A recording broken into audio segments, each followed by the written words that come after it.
Hi, this is Sue Kaufman, and I am a health and physical educator. I'm also a Beachbody coach.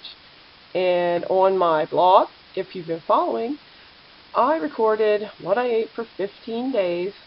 Actually, I did more days than I thought I did. I had 16, so there's 16 here on this graph. And I wanted to see if what the types of food I ate affected my mood. So I crunched the numbers, I did some graphs, and I have the results now. So I was kind of surprised at what I found out. Now this first graph shows, the one in red, shows my good food mood percentage. And if you've been reading my blog, you'll know what kinds of foods those are. Lean meats, whole grains, fresh fruits and vegetables, things of that nature.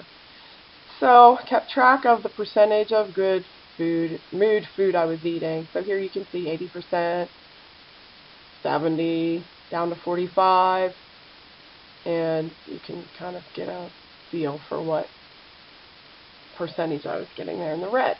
Down here was my average mood on a scale of 1 to 10. So that's in the blue.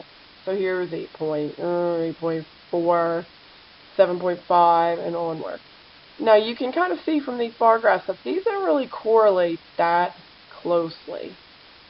Here on day 8 we have a lower food mood percentage and a lower mood, but they don't really correlate that closely.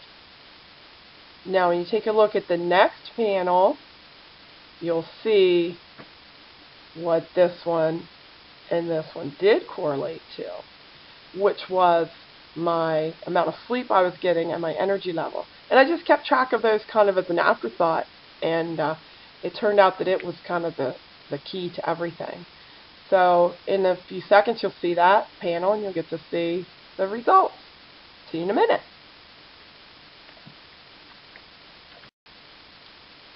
Now this graph shows the amount of sleep I was getting and my energy level. The red is the amount of sleep I was getting. Here almost 8 hours. Down here 6, in the 3 days in a row. Up to 7, down to 6, and so forth.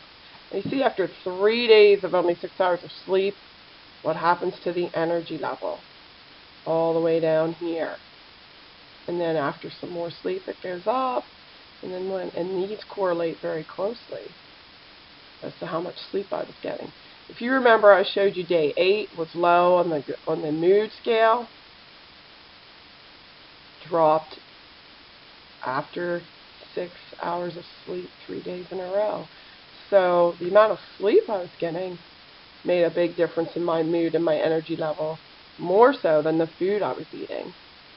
So that's what I discovered from doing this. The food sort of played into it, but the amount of sleep had a great deal to do with it. So I guess if I could give you any advice, it's, get your sleep at night and you'll feel better. Hey, thanks for stopping by.